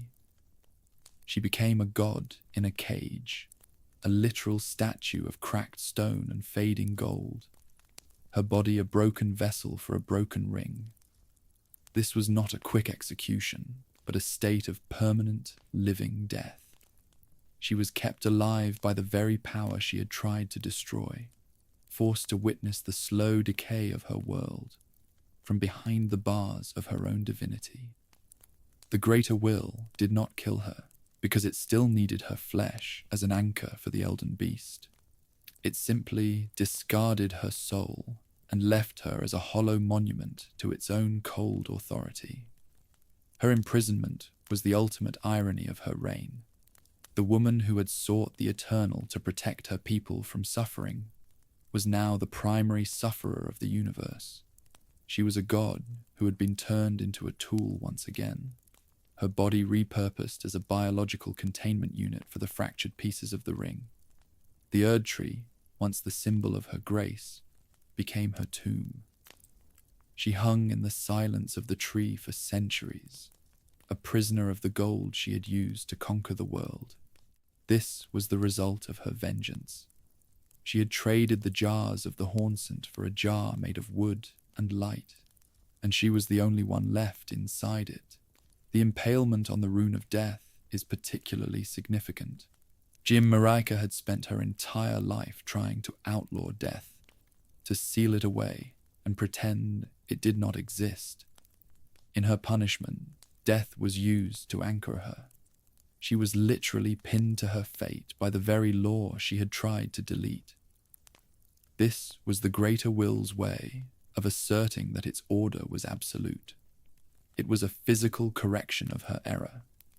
The red spear through her side was a constant, radiating pain that reminded her that death is not a choice, but a fundamental property of the world that even a god cannot escape.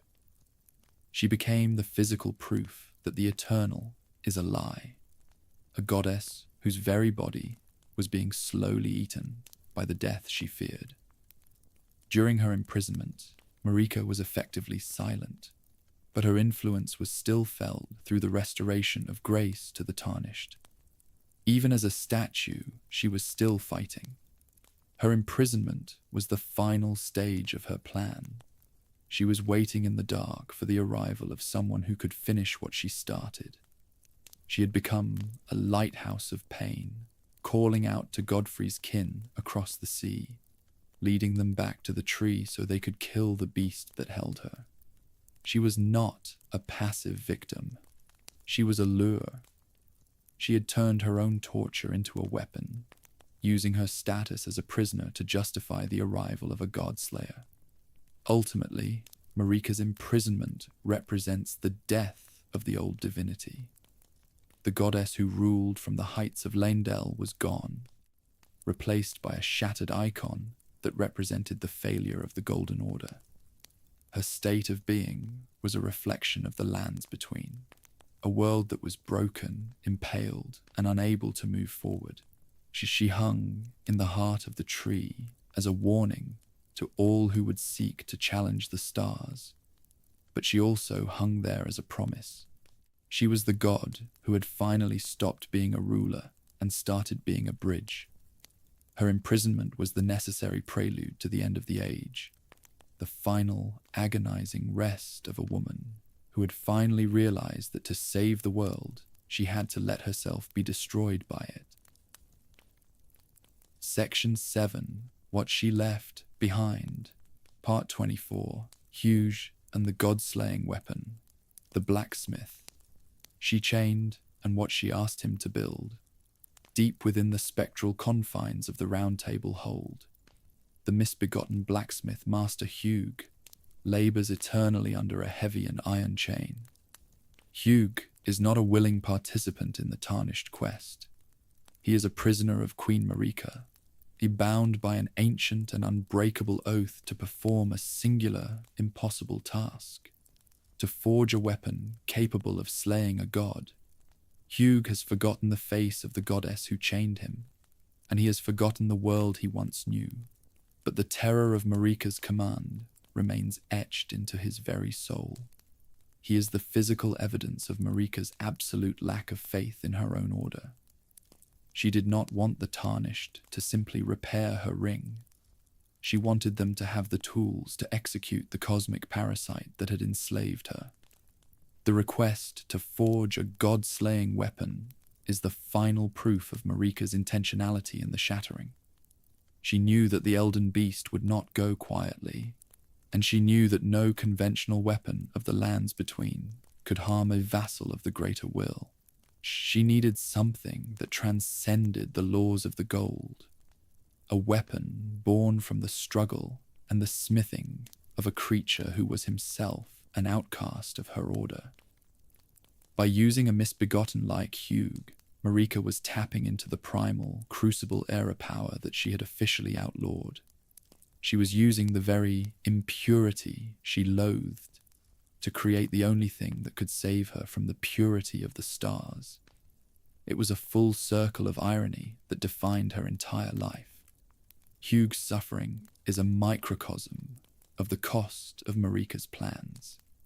He is a gentle soul, a craftsman who takes no joy in war, yet he is forced to spend his final centuries hammering away at the tools of deicide. Marika's grace toward the misbegotten was non-existent during her reign, yet in her desperation, she turned to one of them to be her savior. She chained him to the hold, not out of malice, but out of the cold, clinical necessity that defined her godhood. She needed a blacksmith who was outside the reach of the Erdtree's influence, someone whose hands were accustomed to the rugged reality of iron and fire, rather than the ethereal lie of gold. Hugh is the hidden engine of the revolution, the man who provides the teeth for Marika's revenge. The weapon that Hugh eventually forges for the player is the culmination of Marika's long game. It is a blade that can pierce the nebulous flesh of the Elden Beast and end the cycle of the Eternal. When Hugh finally achieves his task, his mind breaks completely, his memory finally failing as his oath is fulfilled. This was Marika's final gift to him, the release of oblivion after the work was done. She used him until there was nothing left, while proving that even her contingencies were built on the broken bodies of those she deemed inferior. Hugh is the silent witness to the goddess's desperation, the one who knows that the Golden Order was never meant to be fixed. It was meant to be murdered. Ultimately, Master Hugh represents the material reality that Marika tried to escape but eventually had to embrace. For all her divine power and her cosmic maneuvering, she still needed a man with a hammer and a furnace to do the work. The god-slaying weapon is the physical manifestation of her rejection of the greater will. It is her signature on the player's journey, a cold iron promise that the age of the stars is coming to a bloody end. Hugh's chains are the last remnants of the Golden Order's control, and his hammer blows are the steady, rhythmic countdown to the death of the goddess and her beast. Part 25. The Tarnished. Why Marika restored their grace. After the Shattering, the Tarnished, the descendants of Godfrey and his banished warriors, were the ultimate contingency plan in Marika's grand strategy.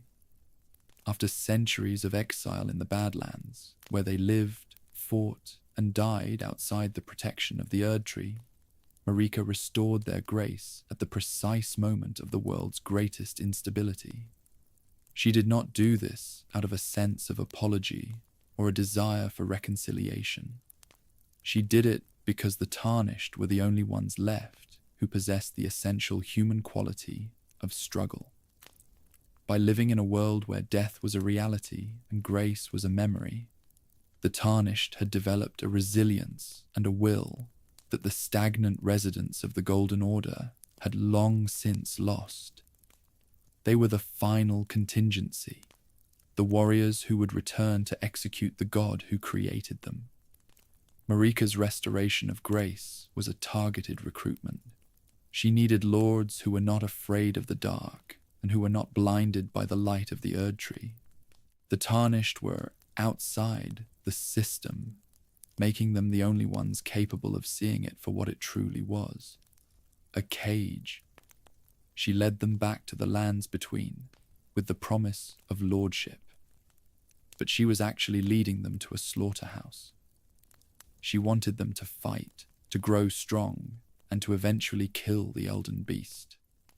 She gave them the guidance of grace, not to save them, but to use them as a kinetic weapon against the greater will. They were the foreign fire she brought in to burn down her own house. The irony of the tarnished is that they were the very people the Golden Order had reviled. They were the grace abandoned, the ones who had been stripped of their status and thrown out like trash.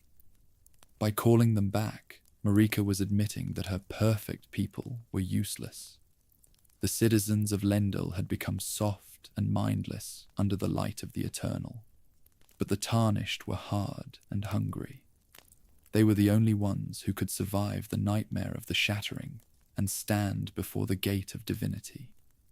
Marika's grace was a trail of breadcrumbs leading to the heart of the Erdtree, a path that only the most determined and ruthless could follow. The tarnished represent the reintroduction of narrative into a world that had become a static exhibit. Their arrival meant that things were finally happening again. They brought with them the grit and the blood of the Badlands, polluting the sterile gold of the capital with the reality of mortal ambition. Marika saw in the tarnished a reflection of her own younger self, the woman who was willing to step through a mountain of corpses to achieve her goal. She gave them the tools and the motivation to succeed, then sat back in her cage and waited for the one who would be strong enough to finish the job. The tarnished were her last and most successful experiment in human engineering. The tarnished are the proof of Marika's absolute commitment to the destruction of the status quo. She was willing to bring back the very warriors she had exiled, risking a total collapse of her order, just for a chance to kill the beast inside her. The tarnished are the inheritors of the shattered world, the ones who were given the impossible task of fixing a goddess's mistakes. They are the voice of the world's struggle, the ones who prove that grace is not a gift of the gods, but a tool used by a goddess to forge the sword that would eventually be used to cut her down. Part 26. What Marika actually wanted. The case that everything she did was intentional. The prevailing theory that defines the depth of Elden Ring's lore is that everything Marika did, from the banishment of Godfrey to the Shattering itself, was part of a singular, millennium-spanning plan to end the age of the greater will. Marika was not a victim of circumstance or a goddess driven mad by grief. She was the ultimate architect of her own downfall and the world's transition. She realized early in her reign that the eternal was a trap that would lead to total stagnation. She saw that a world without death was a world that could no longer evolve, and a god without death was merely a slave with a crown. Her entire history was a series of chess moves designed to create the perfect conditions for a tarnished to arrive and kill the Elden Beast. She intentionally created the cracks in the Golden Order. By removing death, she created the pressure. By exiling Godfrey, she created the army. And by shattering the ring, she created the opening. She even facilitated the death of her own son, Godwyn, to ensure that the system would rot from the inside out. Marika's goal was an end to the eternal. She wanted to return the lands between to the natural cycle of life and death, even if it meant her own total erasure from history. She was the only being in the world who understood that for anything new to begin, the old god had to die. She was the martyr of her own revolution, a woman who used her divinity to dismantle the concept of divinity itself. This intentionality makes Marika the most complex and terrifying figure in the game. She was willing to play the long game across thousands of years, sacrificing her children, her lords, and her own physical body to achieve a goal that only she could see. She used the greater will's own laws against it, exploiting the Empyrean system to gain the power needed to sabotage the cosmos. She was the double agent of the stars, a woman who wore the golden mask while sharpening the iron knife in the dark. Every war she fought and every law she passed was a layer of camouflage for the holy treason she was preparing to commit. She wanted the tarnished to have a choice. By breaking the ring into shards and scattering them among the demigods, she ensured that no one could simply fix the world without a massive struggle. She wanted the next age to be earned, not given. Whether the player chooses to mend the ring, usher in the age of stars, or burn it all away with the frenzied flame, they are fulfilling Marika's ultimate wish. They are making a choice that is not dictated by the two fingers. She shattered the world to give humanity its agency back. She was the god who hated being a god, because she realized that godhood was the enemy of life. Marika's story is a case study in the cost of freedom. She achieved her goal, but she had to become a monster to do it. She saved the world from the stagnation of the Erdtree, but she left it as a ruined, blood-soaked graveyard. She was the necessary evil of the lands between, the one who was willing to take all the sin and all the blame onto herself so that the world could finally have an ending. What Marika actually wanted was to stop being a vessel and start being a memory. She wanted to sit in the quiet of the shaman village once more, and she was willing to shatter the universe to find her way home. Part 27. Shadow of the Erdtree Revelations. What the DLC added to her story. The revelations in the Shadow of the Erdtree expansion provide the final, tragic context for Marika's entire life, reframing the Golden Order not as a quest for power, but as a traumatized response to a local genocide. We learn that Marika's divinity was born from the squalid horrors of the Hornsent jar rituals. Her entire crusade was an attempt to overwrite the memory of her people being turned into living pulp. The grace of the Erdtree was literally built upon a mountain of corpses at the gate of divinity, and her eternal reign was a desperate attempt to ensure that the small and the soft would never be hurt again. The DLC reveals that Marika's divinity was a reaction, not an action. She became a goddess because she could not bear to be a victim any longer. This context makes her later cruelty much more understandable, though no less horrific. Her exclusion of the omens and the misbegotten was a direct result of her trauma. She loathed anything that reminded her of the Hornsent and the crucible. She turned the lands between into a jar of her own making, trapping the world in a golden perfection to keep the darkness of her youth at bay. The Shadow Realm is the basement of her psychology, the place where she buried her son, Mesmer, and her own origins to maintain the lie of the Golden Order. The DLC proves that Marika was a woman who was haunted by her past, until the day she shattered the world, and every golden leaf of her tree was a shield against the memory of the jars.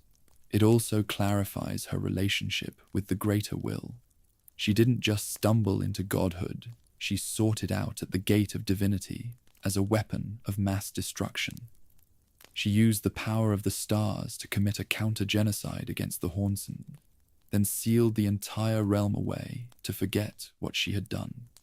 The grace she provided to the world was a thin layer of gold over a world of scars. The DLC shows that Marika's order was always a lie, a beautiful facade designed to hide the fact that she had become the very monster she sought to destroy. She had achieved her revenge, but she had lost her soul in the process, becoming a slave to the very power that had allowed her to win. The presence of the shaman village in the Land of Shadow is the most poignant revelation. It is a place of absolute silence and minor gold, the only place where Marika allowed herself to be human. The fact that she left a secret incantation there, a blessing for a people who were already dead, proves that she never found peace as a god. She was always the girl from the village, mourning a loss that no amount of gold could ever replace. The DLC turns Marika from a distant, cosmic entity into a deeply wounded human being whose will was a product of absolute despair. She shattered the ring because she realized that her vengeance had only created more suffering, and the only way to heal the world was to stop the gold from shining. Ultimately, the shadow of the Erdtree revelations complete the tragedy of Queen Marika. They show that her divinity was a closed loop of trauma, a survivor of a jar who became the architect of a jar. She was a woman who tried to save her world by freezing it, only to realize that the ice was just as cruel as the fire. The DLC provides the final piece of the puzzle. Marika was a goddess who was born in blood, ruled in gold, and ended in ash, all in a desperate and failed attempt to forget the sound of her people's screams. She was the saint of the jars who became the demon of the Erdtree, and her story is the ultimate warning about the cost of wearing a crown made of blood and memory. Part 28. Marika as the thesis of Elden Ring. The god who hated being a god queen. Marika stands as the ultimate thesis of Elden Ring, a study in the corrupting nature of power, the weight of ancestral trauma, and the impossibility of achieving order in a world of chaotic life. She is the most human of all the gods in the Souls-born Ring mythos, because her motivations are rooted in the most basic human emotions: grief, vengeance, and the desire for safety. She was a woman who sought to be a savior and ended up as a tyrant, a goddess who sought to be a master and ended up as a slave. Her story is a requiem for the cost of ambition. She proves that even if you have the power to rewrite the laws of the universe, you cannot rewrite the scars on your own heart. Marika is the god who hated being a god, because she realized that godhood is just a magnificent and world-shattering form of imprisonment. Her decision to shatter the Elden Ring is the most significant act of agency in the history of the lands between. It was a rejection of the divine script and an embrace of human uncertainty. By breaking the ring, she was admitting that she didn't have the answers, and that the world was better off struggling in the dark than being safe in a golden lie. She was the one who pulled the plug on the eternal, proving that the only thing more powerful than a god's grace is a human's no. Marika is the hero and the villain of her own story, the one who built the cage and the one who provided the key. She is the goddess of holy treason, a woman who chose to be broken so that the world could finally be free to fall. Marika's story also highlights the theme of obsolescence. Every part of her reign, the dragons, the giants, Godfrey, and even the Golden Order itself, was a stage that had to be passed through. She understood that the universe demands endings, and her greatest achievement was ensuring that her own age had one. She was the janitor of the multiverse, cleaning up the wreckage of the previous ages to make room for a new lord, even if it meant she had to be part of the wreckage. She accepted her role as a vessel and then turned that vessel into a weapon, proving that even a shackled heart can find a way to strike back at the stars. She was the first of the Numen and the last of the gods, a bridge between the alien void and the human soil. In the end, Marika is the mirror through which we see the struggle of the lands between. We see her trauma in the jars, her ambition in the towers of Lendl, and her despair in the heart of the Erdtree. She is the architect of the player's experience, the one who set the board and invited us to play. She is the god who died so that we could have a choice. Her story is a reminder that gold is just a color and grace is just a tool, and the only thing that truly matters is the will to choose your own fate in a world that is designed to choose it for you. Marika is the shattered goddess, a woman whose divinity was a burden and whose silence was a scream. The legacy of Marika is a world that is finally allowed to age. By breaking the eternal, she allowed the world to have a future, even if that future is dark and uncertain. She was the mother of 1,000 tragedies and the author of a single hope. Her story ends not with a victory, but with a relief, the relief of a god who has finally been allowed to fail. She is the thesis of Elden Ring, because she represents the ultimate human truth, that we are not defined by the crowns we wear or the gods we serve, but by the things we are willing to break to be free. Marika was the goddess of the Erdtree, but she will be remembered as the woman who had the courage to take the hammer and end the world.